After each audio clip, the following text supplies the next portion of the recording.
Ketika manusia ini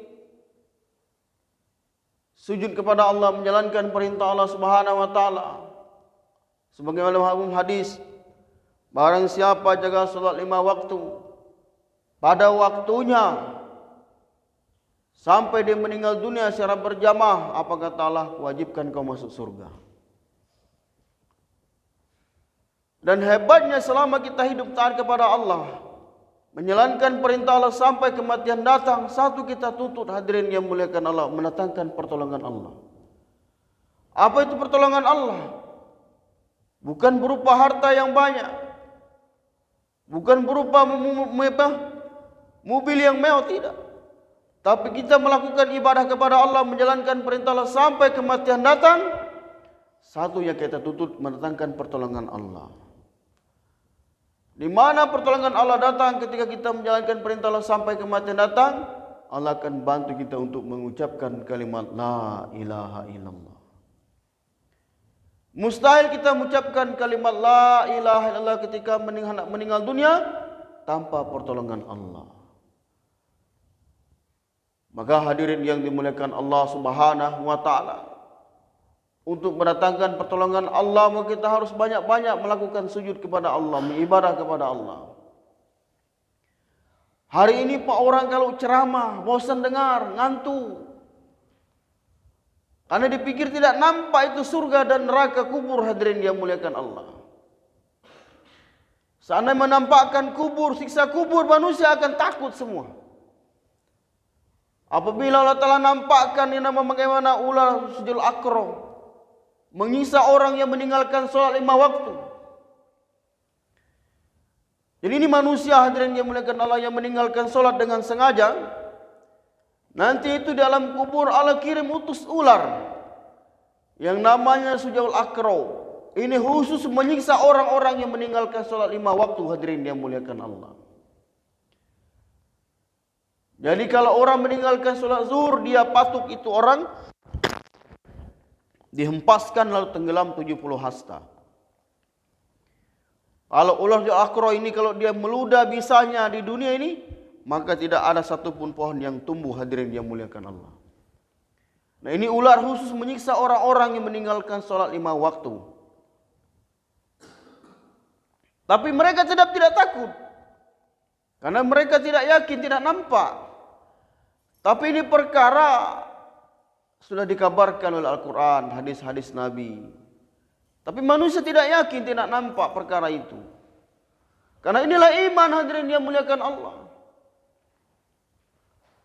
Hadirin yang dimuliakan Allah Subhanahu wa taala, maka kita selalu buat usaha bagaimana menjalankan perintah Allah, taat kepada Allah, pasti akan mendapatkan kebahagiaan dunia dan akhirat yang selama-lamanya. Hadirin yang dimuliakan Allah Subhanahu wa taala, ini hebatnya manusia Allah jadikan. Kalau malaikat dijadikan, ciptakan oleh Allah, punya akal tapi tidak punya nafsu. Ini hewan Allah ciptakan, punya nafsu tapi tidak punya akal. Manusia ini Allah ciptakan begitu hebat dan sempurna, punya nafsu dan punya akal.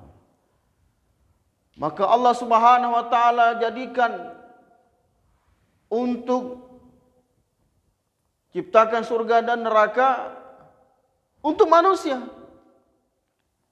Jadi Allah Ta'ala hanya memberikan 2 jalan, kita yang milih. Allah sudah tetapkan 2 jalan.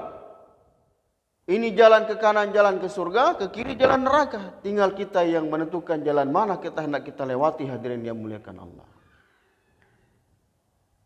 Maka itu kata Allah, wa fariqum fil jannah wa fariqum fis sa'ir.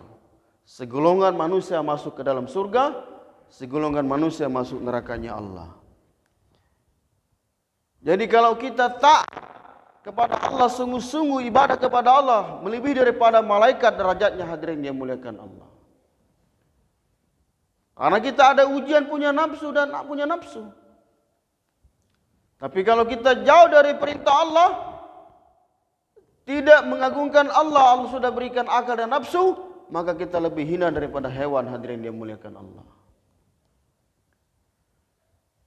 Maka hadirin yang dimuliakan Allah Subhanahu wa taala, selalulah kita banyak ibadah kepada Allah, melakukan kebaikan-kebaikan dalam kehidupan kita, dan pasti akan mendapat balasan di sisi Allah Subhanahu wa taala.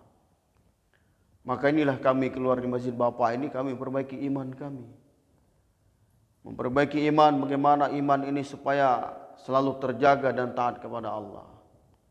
Karena kadang-kadang kita, kalau kami tidak keluar bagi 3 hari, kita sibuk dengan perkara dunia, sibuk dengan pekerjaan, sehingga hari itu mungkin kita lalai dengan baca Quran, lalai daripada solat duha, lalai daripada solat tahajud, bahkan solat pun kita masbuk, karena iman kita sakit, hadirin yang dimuliakan Allah. Maka itu kami belajar keluar 3 hari ini bagaimana untuk memperbaiki iman, bagaimana nanti pulang ada kekuatan untuk mengamalkan perintah Allah Subhanahu wa taala, dan wahlikum naro, keluarga daripada azab api nerakanya Allah. Hadirin yang dimuliakan Allah Subhanahu wa taala, ada ulama besar Kiai Haji Mukhlisun sampaikan, kata beliau, sesungguhnya ini manusia ini Pak, hanya 2 usahanya. Hakikat usaha manusia ini hanya 2. Pertama apa usaha? Bukan usaha perdagangan, itu bukan usaha yang hakiki. Usaha hakiki ini dari mulai Nabi Adam sampai akhir nanti, itu 2 aja usahanya. Apa itu usaha pertama? Usaha daripada iblis laknatullah alaih. Ini usaha iblis, hadirin yang muliakan Allah, dia selalu dari 24 jam itu iblis, setan dan tentara tidak pernah tidur. Bagaimana mereka buat usaha menyesatkan manusia masuk nerakanya Allah. Siang malam itu iblis buat usaha. Usaha dengan harta sehingga lalai dari perintah Allah. Usaha dengan pekerjaan, usaha dengan jabatan. Digoda oleh iblis bagaimana dia lalai dari perintah Allah dan masuk nerakanya Allah. Bayangkan Pak, dari mana Nabi Adam AS dia buat usaha sampai sekarang. Dan tidak mati-mati. Buat usaha terus menyesatkan manusia.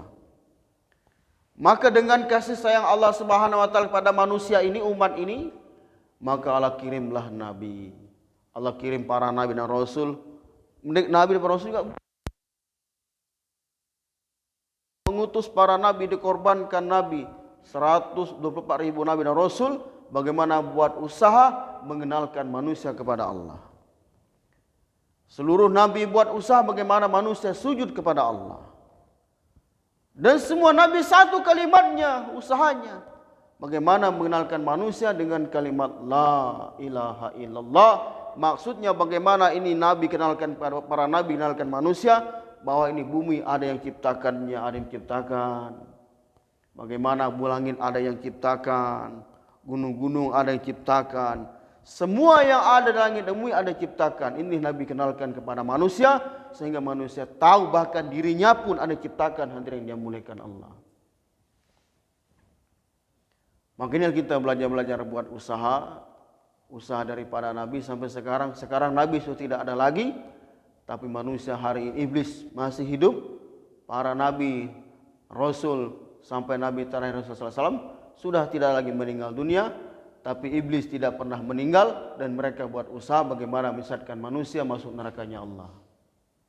Nah, siapa yang punya tanggung jawab atas kerja Nabi? Semua umat Islam. Bukan jamaah tabligh Pak. Kadang-kadang orang salah paham. Ini dakwah tugasnya jamaah tabligh. Tidak. Ini dakwah yang mengaku umat Nabi, dia punya tanggung jawab menyebarkan ini agama. Yang mengaku umat Nabi, dia punya bertanggung jawab untuk mendakwahkan ini agama. Siapapun dia. Yang mengaku dirinya sebagai umat Rasulullah, umat Nabi, maka dia wajib berdakwah mengajak manusia taat kepada Allah.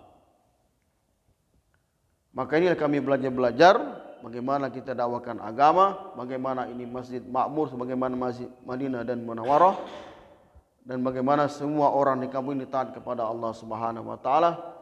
Sehingga apa kata Allah, apabila satu kampung semua beriman kepada Allah, taat kepada Allah, walau anna ahlal qura amanu wa taqaw lafatan alim barakati minas samawat. Barang siapa satu kampung beriman kepada bertakwa, maka Ta'ala turunkan keberkahan dari langit dan keberkahan dari bumi. Kata alim ulama, keberkahan itu bukan berupa harta yang banyak berikan, tapi satu kampung ini hatinya terpaut dengan masjid, terpaut dengan Allah Subhanahu wa taala, semuanya taat kepada Allah taala. Itulah keberkahan yang hakiki, hadirin yang muliakan Allah. Mudah-mudahan bayan subuh yang singkat ini menjadi motivasi kita semua. Bagaimana kita jadikan sungguh-sungguh ibadah kepada Allah dan menjadi asbab hidayah. Kita fikir bagaimana tetangga kita juga taat kepada Allah sehingga kita sama-sama surganya Allah. Amin ya rabbal alamin. Sempurna majelis. Subhanakallahumma wa bihamdika asyhadu an la ilaha illa anta astaghfiruka wa atubu ilaik. Wassalamualaikum warahmatullahi wabarakatuh.